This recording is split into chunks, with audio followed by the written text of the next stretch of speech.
Cuando se calma el bullicio de la ciudad y se van apagando las luces de la casa, se enciende la luz del entendimiento. Desde este momento comienza Puerto de Libros, Librería Radiofónica, programa que contiene todos sus elementos tipo A. Puede ser escuchado por niños, niñas y adolescentes sin la supervisión de padres, madres o representantes. Comienza Puerto de Libros, Librería Radiofónica. Este programa llega a ustedes con el apoyo de Puerto de Libros, Librería de Autor. Consulta todas nuestras ofertas en nuestras redes sociales @Puerto de Libros. Sultana del Lago Editores, empresa zuliana de servicios editoriales. Conviértete en autor. Contáctalos en su página web sultanadelago.com.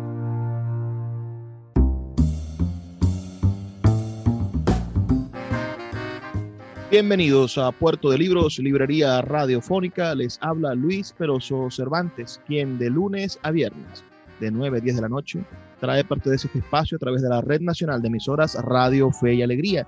21 emisoras conectadas para llegar a sus hogares con buenos libros, con ideas que ayuden a transformar nuestra realidad con esas semillas del criterio, que tienen un árbol que da unos frutos a veces amargos, a veces dulces, pero que nos permiten, sin duda, ser mejores personas y mejores ciudadanos. Vamos a tener hoy en nuestro programa número 303 a una invitada verdaderamente de lujo. Me refiero a Milagros Socorro, una de las periodistas más destacadas de nuestro país, pero aunque la veamos a menudo en canales noticiosos, aunque estemos siempre leyendo sus maravillosas crónicas, no podemos olvidar que también es una de las voces de la narrativa venezolana contemporánea, bueno, más prolijas, y autora de libros de cuentos y de novelas, de los cuales estaremos intentando conocer un poco la subtrama personal, de dónde vienen esos textos y hacia dónde se dirige la pluma de Milagros Socorro. Milagros José Socorro Morales. Bienvenida, Milagros Socorro, a Puerto de Libros, Librería Radiofónica. Gracias, Luis, y gracias por haberte tomado el trabajo de informarte sobre mí. Me hace un honor. Gracias. Nace usted un 19 de marzo, supongo, de allí viene el José, sí. ese santoral, así que asumo que también su familia es católica, porque obedece a la tradición del santoral. Nace usted el 19 de marzo de 1960.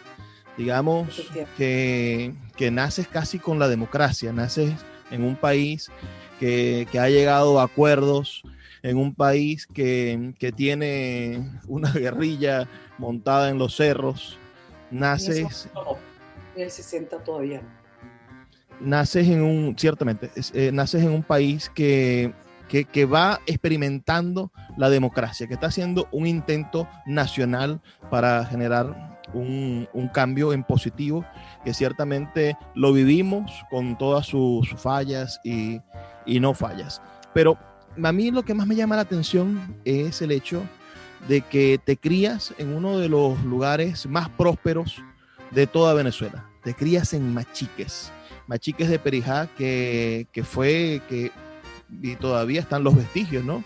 De familias que siguen dándolo todo por mantener el impulso de la ganadería, la producción láctea, las mejores razas de animales. ¿Qué recuerdo tiene Milagros Socorro de esa infancia en esa Machiques de los años 60 y 70?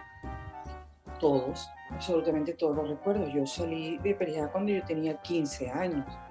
Piensa que yo me escolaricé muy tempranamente porque yo tenía mucho deseo de ir al colegio y yo fui, digamos, de las primeras generaciones venezolanas, creo yo, en ir al kinder. O sea, yo hice kinder y preparatoria, pero antes, como tenía tanto deseo de ir al colegio, sobre todo de aprender a leer, yo tenía un inmenso deseo, de una necesidad de aprender a leer, en parte porque veía a mis padres, a los dos, yo he sido la mayor de 4 hermanos, Y yo veía a mis padres leyendo toda la vida. Mi padre, sobre todo periódicos, mucha prensa leía mi padre. Y bueno, mi mamá libros, novelas, qué sé yo.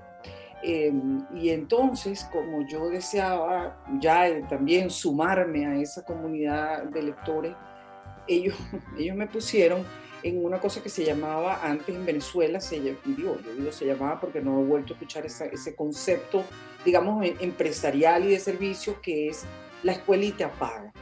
La Escuelita Paga es una institución privada, y enfatizo esto porque no formaba parte, digamos, del entramado institucional, no estaba inscrito en el Ministerio de Educación, sino que eran mujeres, por lo general, lo que se llamaba antes mujeres, digo antes porque también este concepto varió con el tiempo, que eran mujeres solteras, pues, mujeres que no tenían marido, que no tenían hijos, pero que necesitaban una manera de mantenerse, pues, y entonces abrían estas escuelas. Bueno, lo hacían en su casa, digamos, la infraestructura era la que tuvieran en su casa, y era, bueno, yo lo recuerdo, en verdad, tenía 3 años, lo recuerdo bastante, bueno, como un mundo encantado, ¿no? Porque íbamos allí, sobre todo íbamos a jugar. Venezuela es un país muy musical, el Zulia no es la excepción, y entonces era, bueno, qué sé yo, cantar. Recuerdo que en algún momento las maestras hicieron como una sucesión de mesas, con lo cual acomodaron una pasarela, y en esa pasarela recuerdo las niñas más grandecitas, pues, caminando por allí, cantando. Bueno, ya me embalé con esto, ya lo advertí, Luis. Bueno, eso por decirte eso, hasta tercer año de bachillerato que yo estudié en Los Maristas, un extraordinario colegio con el que tengo todavía, bueno, por supuesto una deuda impagable, pero además unos vínculos enormes. No, eso es un lugar que me habita todo el tiempo, está mucho en mi escritura, está en mis sueños, todo el tiempo, ¿no? Maravilloso, pero ¿qué libros? Vamos a intentar a recoger esa atmósfera e intentarlo convertir en libros. ¿Qué libros fueron los primeros que te descubrieron la maravilla de la literatura y que te acercaron sin duda a saber que ibas a ser escritora en esa primera etapa de tu vida? Bueno, cuando yo llego digamos, a saber que estoy leyendo literatura, ya yo llevaba mucho tiempo leyendo. Yo pasé de esta escuelita paga, cuando ya finalmente tuve 4 años, pude ir al kinder, y tuve otro golpe de suerte, y es que kinder y preparatorio era en un solo espacio. Y entonces yo tengo una característica, yo soy zurda, y una zurda muy, muy zurda, y tengo muchas dificultades, porque todas las cosas están hechas para diestros. Entonces yo tengo muchas dificultades, por ejemplo, para usar tijeras que no sean de zurdos. No se me da el dibujo, pero para nada. Yo soy incapaz de recortar, de pegar. Todo eso para mí es una inmensa dificultad. Entonces yo suelo contar, y que no es mentira, claro, le he hecho su salsita, su cosa. Pero yo suelo contar que cuando yo salí de kinder, yo me recosté en una pared y respiré aliviada, y dije, bueno, ya pasé lo peor, porque para mí lo peor es recortar, pegar, hacer dibujos, qué sé yo, líneas sinuosas, espirales, todo eso es una inmensa dificultad. Entonces quizás por eso, y por evadirme de aquella exigencia para las cuales no estaba yo dotada, carecía totalmente de habilidades, ha debido ser por eso que entonces me puse a escuchar la clase en ese momento a los niños de preparatoria. Hasta cuenta que tenían 7 años, que tenían 5 años, les enseñaban a leer, y así aprendí yo, con unas clases que no eran para mí. Genial. Y recuerdo que mis padres estaban un día en su cama de ellos leyendo, mi padre revistas, mi padre su libro, y yo llegué y me trepé en la cama y leí el cabezal de la revista, para inmensa sorpresa de ellos, porque yo ni siquiera estaba en primer grado, pero era por esto que les acabo de explicar. Entonces, bueno, yo empiezo a leer lo que hubiera, porque en mi pueblo en ese momento no había bibliotecas. Esa es una situación dramática para cualquier niño, para cualquier joven, y que nosotros tenemos que debatir en Venezuela y pensárnoslo muy seriamente, cómo vamos a hacer cuando venga la transición y cuando nosotros vayamos a la reconstrucción del país y de la nacionalidad, sobre todo porque ahora nosotros tenemos la inmensa herramienta que supone las bibliotecas digitales. Eso nos va a abaratar todo y hacer todo bastante más sencillo, porque es muy importante que haya una biblioteca en cada rincón del país y una biblioteca como postulaban los fundadores de estas instituciones en Venezuela, la biblioteca escolar. Bueno, eso no existía. De manera que yo, que empecé a leer muy temprano, pero muy temprano, así 5 o 6 años, ¿qué hacía yo? Yo leía lo que fuera, leía periódicos, leía revistas y leía, y bueno, los libros, lo que fuera. Y como me devoraba uno tras otro, entonces yo me metía en las casas de la gente. Piensa tú que en Pueblo, en Machiques, hubo televisión cuando yo tenía 12 años. Wow. O sea, antes de eso no había manera de llamar a alguien y para decir, ¿puedo ir para allá? De manera que yo me colaba en las casas, entre otras cosas, porque Perijá, Machiques, es una población muy endogámica. Todo el mundo era primo mío, primo de mamá, primo de papá, a veces por ambas ramas. Bueno, yo me colaba y cogía lo que hubiera y después lo volvía a poner, absolutamente sin ninguna guía, sin ninguna orientación. Y de pronto empezaron a llegar libros de hadas. Creo que fue una importación enorme que se hizo de España. Y un día, y mi madre, al ver aquello, pues se suscribió al Círculo de Lectores. ¿Te dice algo? ¿Recuerdas lo que era el Círculo de Lectores? Una iniciativa española. Excelente, fui vendedor del Círculo de Lectores cuando estudiaba letras y tuve la oportunidad de endeudarme mucho y de salir en problemas. Mira, me encanta esta historia de la niña que va de casa en casa en Machiques, que quien no conozca Machiques, nos escuchan en Machiques porque hay una emisora Fe y Alegría en Machiques. Machiques es un pueblo completamente abierto, es uno de los sitios donde todavía se respira la inocencia y la pluralidad venezolana, donde bajo ese sol uno puede disfrutar de la cordialidad y de ser recibido con un café, con una sonrisa y buscando una buena conversación. Me encanta la idea de la niña casa por casa, bueno, intentando coleccionar nuevas lecturas, intentando descubrir nuevos mundos. No lejos, porque teníamos mucha restricción de movimiento, sobre todo las niñas, mucha restricción. Entonces iba, qué sé yo, en la cuadra, por suerte había, qué sé yo, dos maestras cerca, una en la misma cuadra, otra enfrente, y yo iba leyendo y leyendo hasta que mi madre, bueno, eso lo he seguido haciendo, o sea, yo voy a casa, no sé, de amigos en otros países, en otras ciudades, quiero decir, me quedo 2 o 3 días, por supuesto llevo mi libro, ya llevo digital. Pero vamos a hacer una pausa, Milagros, disculpa que te interrumpa, porque tenemos que escuchar los mensajes de Radio Fe y Alegría, son solamente 2 minutos. Las personas que quieran dejarnos un comentario pueden hacerlo al 0424-672-3597 con nuestras redes sociales @Librería Radio en Twitter y en Instagram. Escuchas Puerto de Libros con el poeta Luis Peroso Cervantes.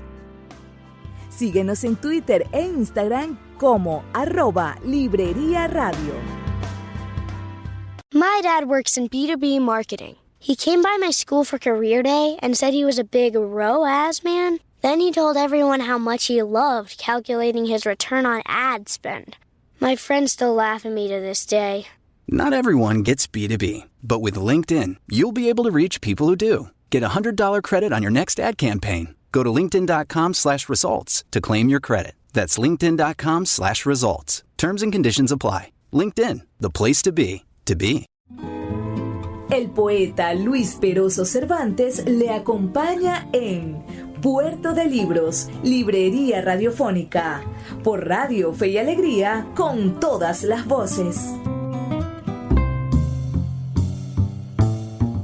Seguimos en Puerto de Libros, Librería Radiofónica, esta noche con una persona a la que yo he admirado siempre, que he visto con un espíritu combativo, quien desde el inicio de las redes sociales entendió el poder que tenían estas redes sociales para hacer periodismo, para transformar las ideas de las masas y de las no tan masas, porque a veces los discursos del oculto no llegan a las masas que quisiéramos. Más influencia puede tener un reggaetonero o quizá una persona que se mueva en otros aspectos que los que puede tener un escritor. Pero Milagros Socorro, que sabe del periodismo, que fue profesora universitaria en periodismo en la Universidad del Zulia, si no estoy mal informado. Bueno, es además una iniciadora de muchísimas cosas. A mí me maravilla un proyecto que tú desarrollaste y que significó de alguna manera el intento por modernizar o hacer un periodismo de vanguardia en la ciudad de Maracaibo. Esos tipos de intentos de hacer desde la quimera imposible de las ciudades del interior del país, porque todo lo que hacemos desde Maracaibo, hacemos desde Mérida, hacemos desde Barquisimeto, cuando llega a Caracas, cuando llega el papel literario, cuando llega a diferentes espacios, la gente dice, hey, ¿cómo hicieron esto allá en Maracaibo? Ustedes desarrollaron en el año 1987 la revista Babilonia, de la cual he tenido en la mano algunos ejemplares. Yo digo, esto no se estaba haciendo en Caracas, esto se estaba haciendo en Nueva York, esto se estaba haciendo en otras partes del mundo, pero estaba la modernidad del periodismo en la mano de un zuliano. Háblame de ese proyecto de la revista Babilonia. Ya te habías graduado de periodismo y armaste junto a un staff de escritores y de personas, digamos, de la vanguardia cultural de la ciudad, ese proyecto que duró poco más de año y medio, 2 años, pero entre el intento, el deseo, el sueño y finalmente los motivos que hacen que desaparezcan, ¿qué fue la revista Babilonia para Milagros Socorro? Mira, Luis, nadie me pregunta sobre eso. Eso parece un sueño fantasmal, digamos. Eso fue, sí, una iniciativa de amigos, como siempre son las revistas. Las revistas son hijas de la afinidad, ¿no? Gente que tiene unas afinidades, unos temas en común, unas posiciones políticas, unas aspiraciones y sobre todo que tiene un campo semántico común, vamos a decir, un habla, un lenguaje común. Y bueno, y queríamos leer eso, pues. Hay que decir que entonces el país permitía que una gente sin capital, imagínate, lo único que teníamos era audacia y deseos como de hacer algo diferente, pues, no sé, algo que quisiéramos leer. El país lo permitía, había apoyos, por supuesto nosotros no teníamos salarios, ni mucho menos. Esa revista la diseñó Juan Bravo Saranes, que arquitecto, siempre ha trabajado como diseñador gráfico. Ahí escribía Margarita Rivas, mi hermano Marco, Jacqueline Goldberg y bueno, y muchos amigos que se acercaban cada vez. Decidimos hacer un número, hacer los monográficos. Tú sabes que la idea de que fuera monográfica no fue mía, fue de José Antonio Castro. El maestro. Sí. Fue José Antonio Castro, que era un buen amigo mío, y un día conversando sobre este proyecto, él dijo, mira, estas revistas que de pronto no sabemos cuándo pueden salir, porque tenemos que reunir pues los churupitos para pagar la impresión, no podemos entonces prever el metabolismo que va a tener la periodicidad, lo mejor es que sea monográfico, de manera que no dependa de la actualidad. Y mira, nos lo pensamos bien, lo planteé pues, con estos compañeros y lo hicimos. Era en blanco y negro porque no teníamos para correr, no queríamos, pues queríamos hacer una cosa además que tuviera como un poco de nostalgia. Nosotros nos caracterizábamos por un Zulia nostalgiado, pues. Nos la pasábamos caminando por el centro de Maracaibo para ver cosas, gárgolas, fachadas. Entrábamos en tiendas, en las tienditas, no sé, zapateros remendones, abastos, qué sé yo, para para ver el interior de estas casas, para percibir el cambio entre la intemperie y el interior de las casas, que solamente con transponer la puerta ya sentía perfectamente 4 grados menos o quizá más diferencia. En fin, teníamos como una idea del Zulia, sí, yo diría llena de nostalgia, buscábamos un Zulia idealizado y esa revista es hija de eso, y por supuesto nosotros nos sometíamos pues a jornadas de estudio tremendas, porque eso que yo te dije, que yo empecé a los 3 años en una escuelita paga y yo nunca he parado de estudiar, nunca. O sea, yo creo que el tiempo que yo más tiempo que he estado sin estudiar debe haber sido 3 meses. En este momento estoy tomando 2 diplomados y además yo enseño. El aula para mí pues es un espacio de libertad, un espacio de reto, un espacio de calma para mí, de contención. Bueno, y entonces nosotros estudiábamos, veíamos todo el cine posible. Yo cada vez que el Museo de Arte Contemporáneo de Caracas abría una exposición importante, viajaba a Caracas a verla. También iba a los festivales de teatro, o sea, siempre pues con el deber de formarme, porque además muy rápidamente también me hice profesora, y tú sabes que un profesor, digamos, no es alguien que sabe más que los demás, es alguien que estudia más que los demás, porque es una responsabilidad enorme. En la librería Puerto de Libros hay 2 ejemplares de un libro amarillo con fotografía en blanco y negro, publicado en 1991, titulado Una atmósfera de viaje. Venía siendo la periodista, digamos, promesa de la nueva generación en los años 80.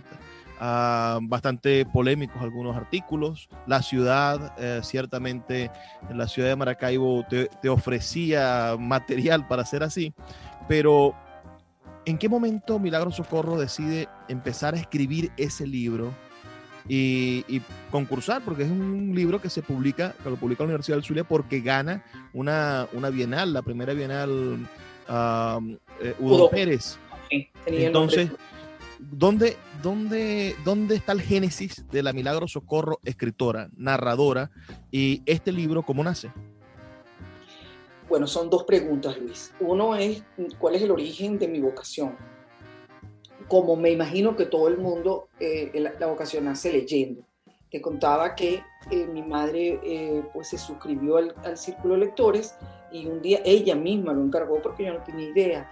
Ella encargó un libro acerca de una muchachita que es huérfana, y la meten primero está con la familia, está muy conflictuada, que vienen muchos conflictos, sobre todo con la tía, que la tía no es consanguínea, la meten en un orfanato y sale de ahí convertida en una institutriz. Esa historia, la muchachita se llamaba Jane Eyre y lo había escrito Charlotte Bronte.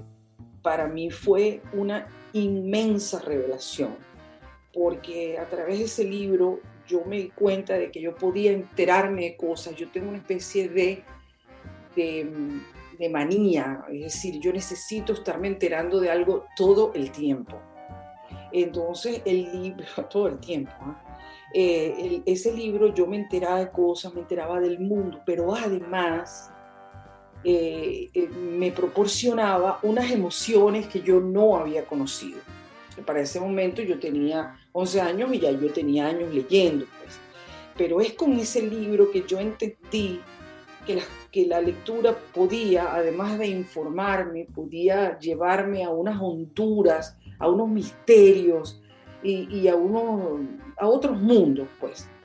Y a partir de ese momento yo pensé, esto es lo que yo quiero hacer. Mi primer relato lo voy a escribir a los 12 años. Yo vivía en Perijá, pero en mi relato había nieve, era como el mundo de la Inglaterra del siglo XIX, pero en pleno romanticismo y en pleno, ¿sabes? Cuando Inglaterra está conteniendo la respiración porque viene la revolución industrial y esa sociedad se va a poner patas para arriba. Entonces, yo en Perijá era una de las hermanas Bronte, secretamente, pues. Bueno, ya desde luego después empecé. Yo he leído siempre muchas mujeres escritoras, quizá por este inicio tan extraordinario en la literatura. Yo había leído otras cosas que eran literatura, pero que yo no sabía, vamos, que no me conmovió tanto como esto. Y bueno, ese chico, yo no me acuerdo cuando empecé. Yo siempre he escrito, Luis, yo siempre tengo un relato entre manos. Yo además siempre he escrito poesía, que es como un secreto tonto que yo tengo, porque incluso yo tenía un libro que por ahí lo tengo en las mudanzas, qué sé yo, vete a saber dónde quedó, se llamaba Espada Liviana. Bueno, ya tengo un deseo como editor. Bueno, y entonces yo empiezo generalmente a escribir mi jornada de trabajo, un poco para soltarme los dedos, qué sé yo escribo poemas. Bueno, lo que yo digo que son poemas, pues son textos pequeños, con cierta rítmica, con mucha libertad de lenguaje, con asociación de ideas, esto. Una atmósfera de viaje, ¿cómo nace? Bueno, fíjate que el epígrafe de ese libro es una cita de John Cheever. Yo estoy leyendo toda esa generación que vino norteamericana, que vino después de la generación perdida. La literatura norteamericana, ese relato que viene, yo diría, chico, de Faulkner, de Hemingway, de Scott Fitzgerald y muchas mujeres, ¿no? Muchas mujeres, y yo me identificaba mucho, por supuesto, y sobre todo con las escritoras del sur. Bueno, John Cheever es un hombre, pero es un tipo de relato con cierta elusión del drama, donde el drama está solo asomado, solo sugerido. Eso creo que me resonaba mucho.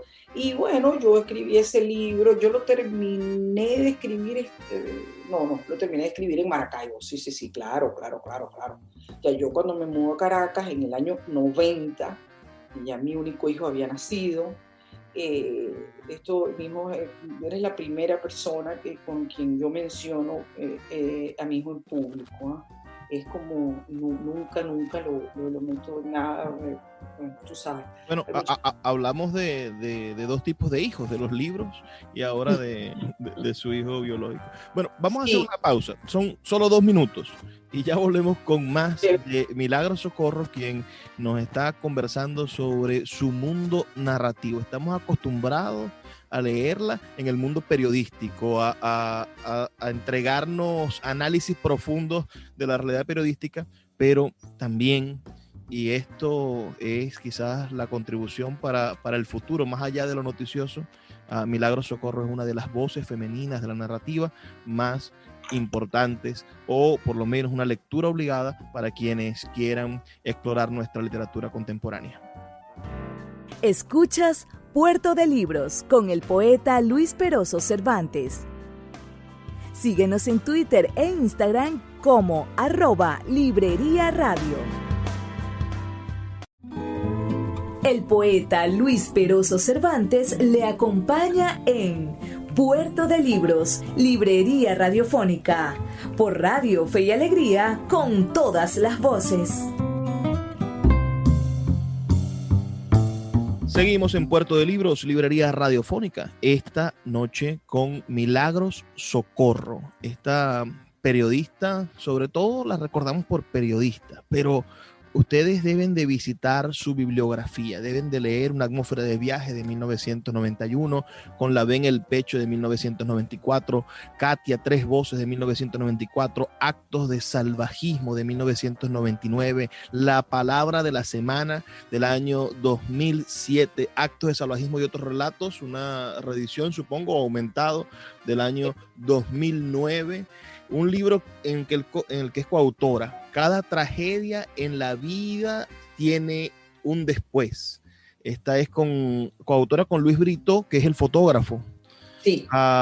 También Cuentos Guajiros del año 2012, Vacas en las nubes del año 2014, que pertenece a la colección de literatura infantil de Alfaguara.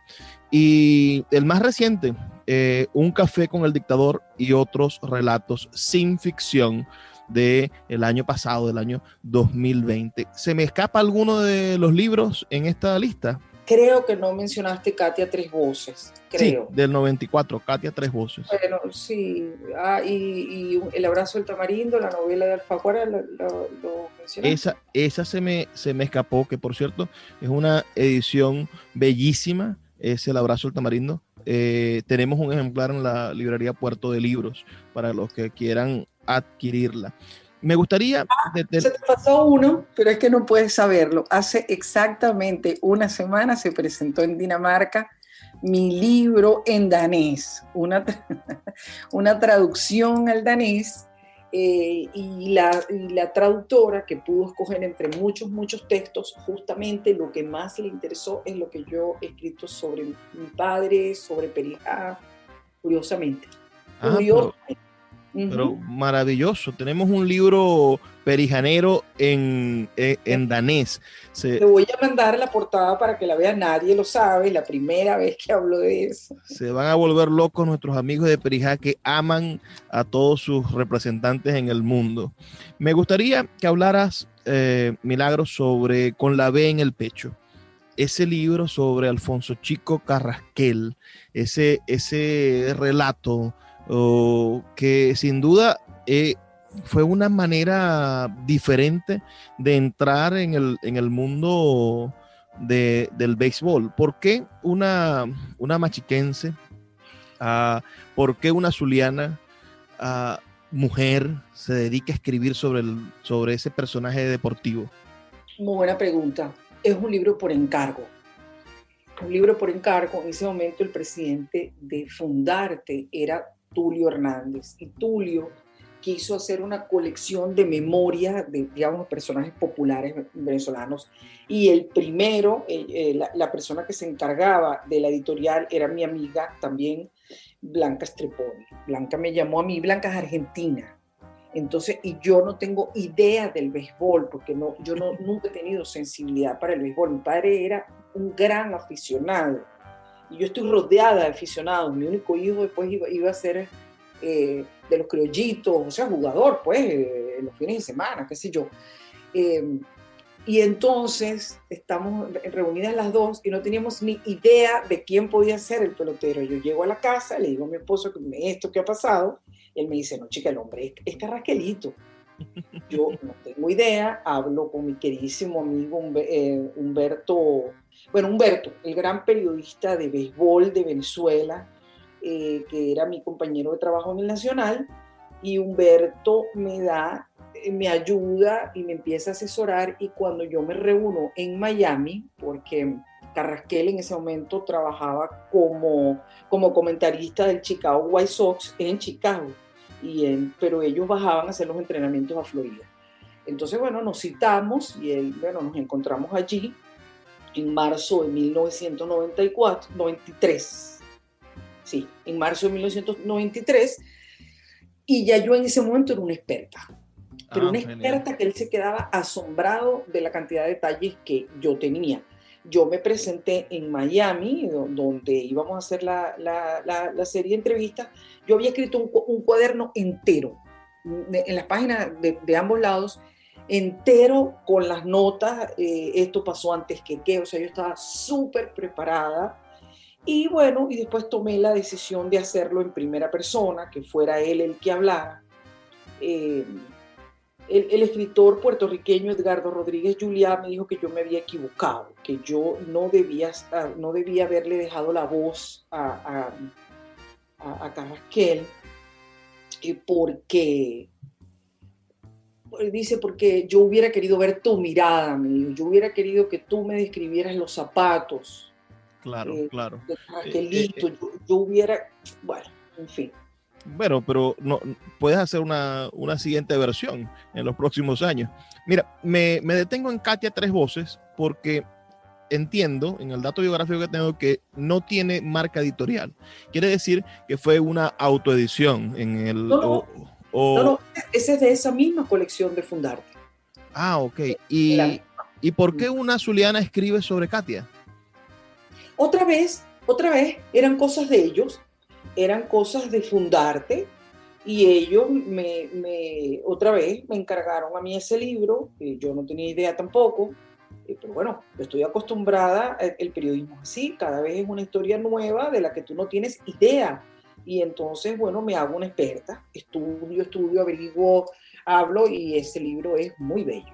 Ese libro, lo puedo decir, me va a pasar tanto tiempo, ya es como si fuera de mi nieta, pero bueno, porque sí, es un libro muy hermoso. Yo ahí descubrí que hablar de lugares es exactamente igual que hablar de la propia alma. Y yo aprendí eso ahí, y después lo enseño en las aulas, enseño lo importante que es. 1999, Milagros, es un año importante para ti. Ganas el Premio Nacional de Periodismo, el Premio Regional de Periodismo también. ¿Qué pasó ese año? ¿Y cómo cambió eso tu forma de ser o tu forma de ser periodista? No cambió para nada. En Venezuela esas cosas no cambian. Eso es en los países grandes, donde un premio entonces te pagan más o te contratan para dar conferencias en universidades y tú, nada, no cambió para nada. Yo gané ese año, o sea, ese año se daban premios como por categorías, y uno que era el Premio Nacional de ese año. Y yo en esa oportunidad gané en una categoría y además gané el Premio Nacional de ese año. Ese fue el último Premio Nacional de Periodismo Profesional. El último, de hecho, me lo entregó Chávez. Chávez sí, supongo porque ya Chávez era presidente. ¿Por qué artículo o por qué investigación ganas ese premio? No, porque ese era el de ese año, era por todo el trabajo. Pero yo ese año lo había ganado también por la revista Bigot, por el trabajo que yo hacía en la revista Bigot. O sea, ese año fue muy impresionante. Digamos, no, ni siquiera me acordaba, de verdad, pero bueno, me lo has recordado tú. A nosotros la realidad no nos da tregua, Luis. Nosotros, qué sé yo, y francamente, bueno, sí, debería darme un poquito más importancia, darle yo, pero la verdad es que no sé, yo le doy importancia es a la nota o al libro o al relato que yo esté escribiendo ahora. Eso es a lo único que yo le doy importancia. Después que yo lo entrego a la imprenta, ya a mí eso no me importa para nada. No me importa lo que digan, no me importa nada. Ganaste una de las bienales más prestigiosas del país, la Bienal José Antonio Ramos Sucre, que supongo que tiene como acto de consecuencia la publicación de Actos de Salvajismo. Háblanos de ese libro y de esa experiencia. Te digo lo primero que se me viene a la mente. Ya había celulares, y yo iba manejando por las calles de Caracas y suena el celular y era Salvador Garmendia. Váyalo. Sí. Era Salvador Garmendia para decirme que habían sido jurados él, la maestra Victoria de Estéfano y el gran poeta mexicano Adolfo Castañón. Ese fue el jurado. Bueno, me dijo muchas cosas, que mi libro, o sea, que no había sido por unanimidad, que no había duda ninguna, que él estaba, y por cierto, que publicó un artículo en el Nacional sobre ese libro, una cosa muy elogiosa. Bueno, mira, ese libro, bueno, como todo en Venezuela, Luis, como todo en Venezuela, eso no cambia para nada, el país no...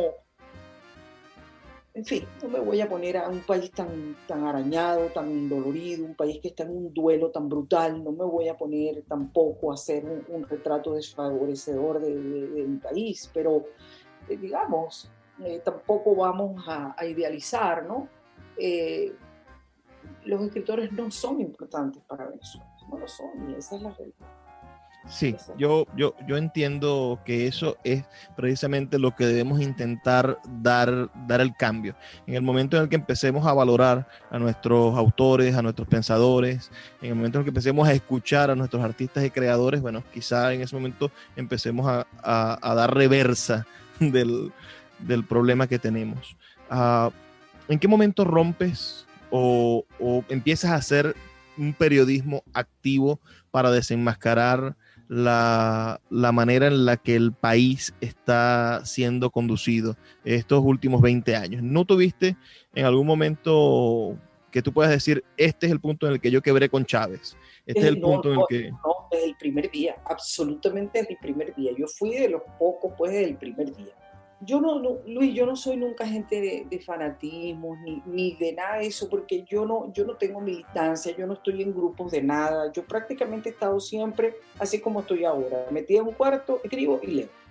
O sea, yo no soy gente de, ¿sabes?, de militancias, nunca he militado, tampoco soy gente de grupos, de cosas. A mí sí me gusta la parranda porque me gusta mucho la música popular, me gusta cantar, me gusta bailar, me gusta ver a mis amigos alegres y eso, pero tampoco, o sea, la parranda no ocupa mucho espacio tampoco en mi vida. Entonces he sido una gente como muy solitaria, ¿ves?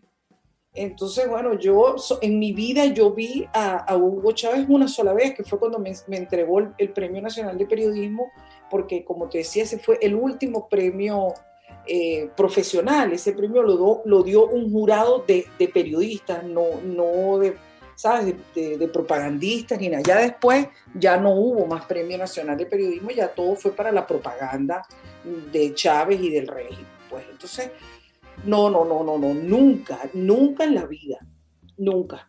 Bueno, a conciencia de saber que nunca caíste en esas... Pero yo no lo llamaría caer. Yo creo que hubo gente que, bueno, que sí, que le parecía interesante. Mira, yo no sé qué hubiera pasado si yo lo hubiera conocido, no lo sé. Yo sé que la gente que lo conocía, pues muchos caían como en una especie de encantamiento. Como te digo, no soy gente de encantamiento, es muy raro que me ocurra. Yo, por ejemplo, yo nunca era de esas jovencitas o muchachas que tenían una estrella de cine, una adoración, un cantante. No, nunca he sido de eso. O sea, yo no, los fanatismos míos son, qué sé yo, cuando yo era una joven periodista, que te digo, yo empecé a ejercer el periodismo cuando yo tenía 19 años, y no he parado, nunca he parado.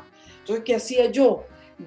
¿Sabes lo que yo hacía? Yo copiaba páginas enteras de Vargas Llosa para aprender la puntuación, pero páginas enteras para la puntuación y para los diálogos directos. Qué maravilloso ejercicio. Vamos a hacer una pausa. Recuerden sus comentarios al 0424-672-3597 y ya volvemos con el último segmento de Puerto de Libros, Librería Radiofónica. Síguenos en @Librería Radio. El poeta Luis Peroso Cervantes le acompaña en Puerto de Libros, Librería Radiofónica, por Radio Fe y Alegría, con todas las voces. Llegamos a nuestro último segmento. Esta noche, una noche de lujo, de verdad, estoy honrado a que Milagro Socorro me haya permitido entrevistarla cuando ella es la autora de las entrevistas más agudas que yo he leído. Recientemente le hiciste una entrevista a Marlene Nava y desnudaste un poco el problema de lo que ella ve, ¿no? Lograste sacar de sus palabras un retrato de la ciudad de Maracaibo. Tú que estás a kilómetros en este momento, ¿qué recuerdas de Maracaibo y qué sentimiento te trae, bueno, haber sido la entrevistadora o haber hecho ese reportaje sobre Marlene Nava, que tanto dio de qué hablar? A ver, es que partes de una falsa premisa. Yo no estoy lejos. Yo nunca estoy lejos del Zulia. Nunca estoy lejos del Zulia. O sea, es que no podría. Nosotros somos... Yo no tengo una gota de sangre que no sea del Zulia, por lo menos por 5 generaciones. Nosotros venimos de una familia canarias que vinieron a Venezuela, vinieron al Zulia y allí pues se instalaron y ya de eso hace, sí, como 5 generaciones o 6 y todo el tiempo hemos estado establecidos allí. Como te digo, ya tenemos 5 generaciones, de manera que no hay nada en mi cara, en mi físico, en mis instintos, en mis impulsos, en mis obsesiones, en la idea que tengo del destino, en mi acento, que no sea del Zulia, que no sea de Perijá. Entonces, no, yo no estoy lejos del Zulia. Mi maestro Sergio Antillano lo tengo presente todos los días de la vida porque fue un maestro enorme, enorme, de una inmensa importancia para mí. Se dedicó mucho a mí, yo creo que soy una construcción de mi maestro, fui una especie de, digamos, lo que hizo conmigo fue una especie de alfarería del alma. Entonces no, yo no estoy lejos del Zulia, nunca he estado lejos del Zulia. Marlene fue mi profesora en la Universidad del Zulia, de la que tengo el inmenso honor de ser hija. Y Marlene fue una queridísima amiga mía. Marlene además trabajaba, ya era una periodista Marlene es una gran periodista, una mujer de una gran inteligencia. Ya era una periodista de carrera, digamos, de mucha trayectoria, cuando se crea el Nacional de Occidente, que otro día vamos a explicar lo que era el Nacional de Occidente, y yo era pasante. Y entonces cada vez que yo tenía una duda, yo iba para su cubículo y ella me atendía con una enorme dulzura, me parece que la estoy viendo mientras te hablo, con aquellos ojos verdes que destellaban de inteligencia, de vitalidad, de compromiso, de belleza, de imaginación. Bueno, y entonces cuando hacemos esa entrevista, imagínate, no es la primera vez que yo la entrevisto, por lo demás, es una entrevista, pues nos entendemos muy bien, sabemos lo que es el periodismo, sabemos el periodismo para qué sirve, sabemos cuál es nuestro deber, de manera que esa entrevista fue un abrazo más de los muchos que nos hemos dado. Entiendo. Yo siento que el periodismo y la narrativa para Milagros Socorro son en algún momento hermanos, y que haces periodismo con un sentido de conseguir lo mismo que intenta hacer el narrador, que es crear situaciones o imaginar situaciones que van a pervivir más allá del momento. El narrador intenta, por ejemplo, no hablar de la actualidad porque sabe que la novela dura más que lo que puede durar el periódico de cada día. Algunas novelas duran más, algunas. ¿Cómo elige... Uh-huh. ¿Cómo elige Milagros Socorro estos temas? Siento que tienes una conexión especial con ellos, los vas construyendo mentalmente antes de hacer la entrevista. ¿Cómo elige Milagros Socorro sus temas periodísticos y sus temas narrativos? Bueno, te voy a dar una fórmula que es muy socorrida, pero no menos real. Yo no escojo los temas me escogen. Es decir, yo escribo una cosa cuando ya pienso en ella por tercera vez. Y yo pienso mucho porque yo camino todos los días. Entonces yo en las mañanas salgo a caminar, generalmente tengo perro, entonces yo salgo a dar mis caminatas con mi perrito, con mis perros, y ese es mi tiempo de pensar, mi tiempo de escribir. Y cuando ya me veo que llevo rato, digamos, contestando, yo sobre todo lo que yo hago es contestar los discursos, las narrativas que se van haciendo oficiales. O sea, justamente las falsas premisas, pues. Generalmente eso es lo que yo hago. Enfrentar las falsas premisas, tratar de desmontarlas, y eso se hace con información. Con información y con una escritura inteligible. Alguien me dijo, Milagros, recientemente, cuando me hablaba de mi emoción de que te iba a entrevistar, alguien me dijo, bueno, ella tuvo que irse porque escribió un artículo, tuvo que buscar el autoexilio, escribió un artículo sobre la homosexualidad en los altos cargos de los militares. Y otra persona me recordó que habías escrito, o que la revista Babilonia tuvo también en algún momento el interés de hablar sobre la homosexualidad en cargos políticos, gentes de la sociedad de Maracaibo, y que fue una revista muy, muy, muy comentada. Yo quisiera preguntarte precisamente por los derechos humanos. Tú, sin duda, lo hemos visto en tus escritos, tú eres una defensora de los derechos humanos. Y recientemente acabamos de ver, bueno, cada 28 de junio, el Día del Orgullo, hay manifestaciones sobre el tema homosexual y sexodiverso, disímiles, ¿no? Pero se ve siempre el odio de la persona que está en contra. ¿Cómo ves, tú que lo has estudiado en estos dos casos, ¿Cómo ves este tema en la ciudad, en Venezuela? ¿Crees que llegará el momento en el que se imponga la justicia universal y estos derechos humanos se hagan públicos, o no será durante el chavismo, será posteriormente? Bueno, a ver, primero, yo no recuerdo haber escrito sobre oficiales homosexuales, y además que francamente no me resulta interesante, pues a mí no me resulta interesante.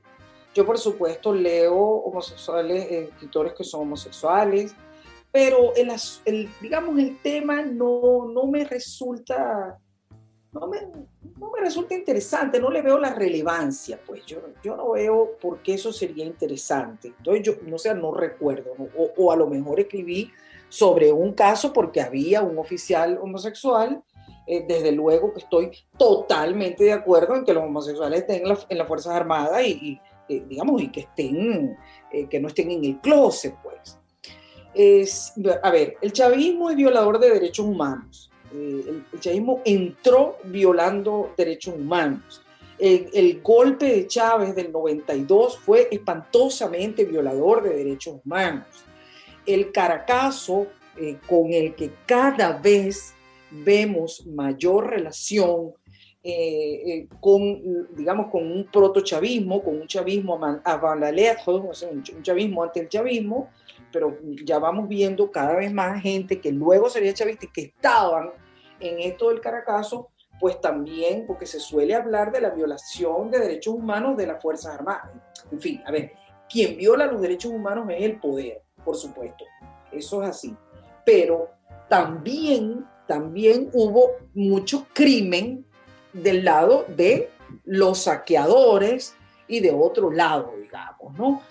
Entonces, no, con el chavismo no se van a acabar las violaciones de derechos humanos, claro que no.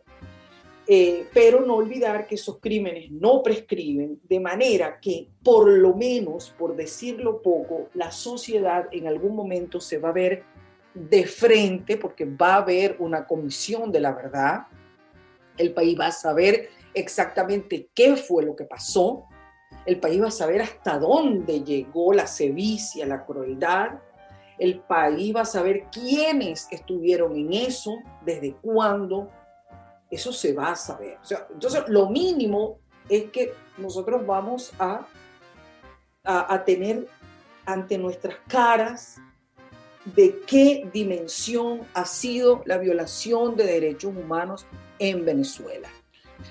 Y si yo pienso que los homosexuales de Venezuela van a tener mejores tiempos, pienso que sí. Estoy segura de que sí. Tenemos ya gente, activistas muy serios que están en esa senda. Por supuesto, en este momento todo el mundo está en Venezuela en la supervivencia, pues. Ciertamente. Pero la verdad es que sí soy muy, muy optimista, digamos, con lo que el futuro puede traer por la cantidad de gente que se está formando y que ya es activista. Estoy totalmente de acuerdo con el matrimonio paritario. Creo que es una deuda enorme que nosotros tenemos. También creo en los derechos de los transexuales. Pienso que tienen que tener un lugar en la sociedad. Entonces sí creo que nosotros tenemos un enorme atraso, pero bueno, nosotros hemos hecho un retroceso brutal en materia de derechos humanos y de derechos civiles. Espero entonces que cuando nosotros retomemos la senda de la democracia y de la institucionalidad, las prioridades de los derechos sexuales estén, digamos, que los derechos sexuales estén entre nuestras prioridades. Claro que sí, sin duda. Cierro con una idea, Milagros, que era de Atahualpa Yupanqui. Cuando le preguntaban, Atahualpa Yupanqui pasó los últimos años de su vida en París, pero él decía que no estaba lejos, así como tú dijiste hace un rato, que no estaba lejos de La Pampa ni de Argentina, porque al cerrar los ojos estaba montado en su caballo, y en su caballo favorito, y estaba recorriendo su pampa y estaba en su llano. El exilio, el autoexilio, o este periodo en el cual estás lejos físicamente, pero no mentalmente. Ujú. ¿Qué te ha traído como ser humano? ¿Qué te ha enseñado? La última pregunta, para cerrar y además para intentar rescatar un sentimiento que estoy seguro que tienen muchísimos venezolanos igual que tú. Bueno, lo primero es que eso de autoexilio me parece retorcer un poco un concepto, porque nadie se va de su casa. Yo dejé mi casa, mis libros, es decir, un lugar sumamente cómodo, lleno de libros y de mis colecciones, de mis tonterías que yo colecciono, pero en fin, yo nunca en la vida hubiera dejado eso por, digamos, por un capricho o por una veleidad. Tengo razones muy serias, que bueno, esto no se trata de mí, digamos, ¿no? Todos tenemos razones muy serias para huirle al régimen, ¿no? Eso es lo primero. Mira, tuve que cruzar el desierto, o sea, yo tuve una etapa muy dura, muy, muy dura, porque yo estoy viajando desde que era niña muy pequeña. Yo, pues aquí estoy en Dinamarca, yo me manejo en inglés, lo puedo hacer, el día que se presentó mi libro, pues yo di una conferencia en inglés, digamos, sin papeles, pues no he tenido ningún problema, puedo expresar casi cualquier cosa, eh, pero no lo puedo explicar. Es una horrible sensación de estar en el aire, o sea, me empezó una cosa así que yo sentía como que yo no pisaba. Eh, Fue muy, pero muy duro para mí, pero no te puedo explicar, o sea, fue una cosa, me sentí librada al desierto, pues, al ¿Y desierto. aprendiste algo de esto o todavía no ha terminado la enseñanza, imagino?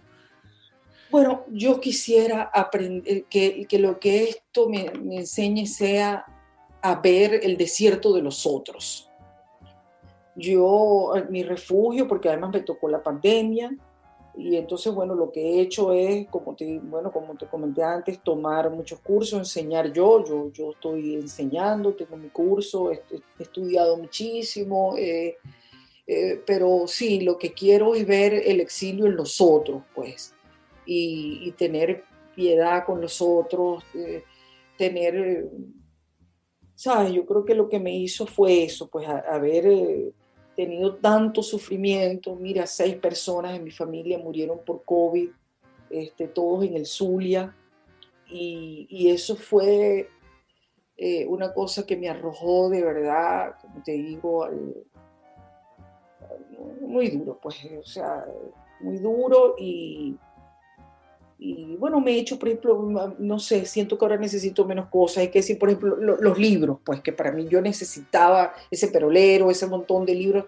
Yo tengo una bella colección de libros venezolanos, colección, por cierto, que es para la Universidad del Zulia. En algún momento, pues ya, pues mi hijo, o sea, tú sabes que yo no creo en heredar bibliotecas. Yo creo que cada quien hace su biblioteca, mucho más ahora que las bibliotecas son digitales. Pero mi colección de libros venezolanos es muy bella, muy única. Una vez José Suárez Núñez, que era un veterano periodista de origen cubano, estuvo en mi casa, pues estuvo varias veces, pero la primera vez que fue, se quedó mirando así y dijo, yo creo que ningún periodista venezolano tiene una biblioteca así. Maravilloso. Es una bellísima biblioteca que es para la Universidad del Zulia, pues. Espero no tener que, tú sabes, que no tenga que estirar la pata para que le llegue a la universidad. Lo más probable es que se la done antes. Y bueno, ya veremos cómo hago para hacérsela llegar. Yo he hecho sucesivas donaciones, importantes donaciones a la Biblioteca de San Pablo, que fue mi liceo magnífico en Machiques. Yo tuve ahí la ayuda de Banesco, porque Banesco pues tenía sus agencias pues en el Zulia, y entonces o sea, con ayuda de Banesco yo trasladé, porque eran muchos libros, y hice 2 donaciones grandes y después pequeñas, pues.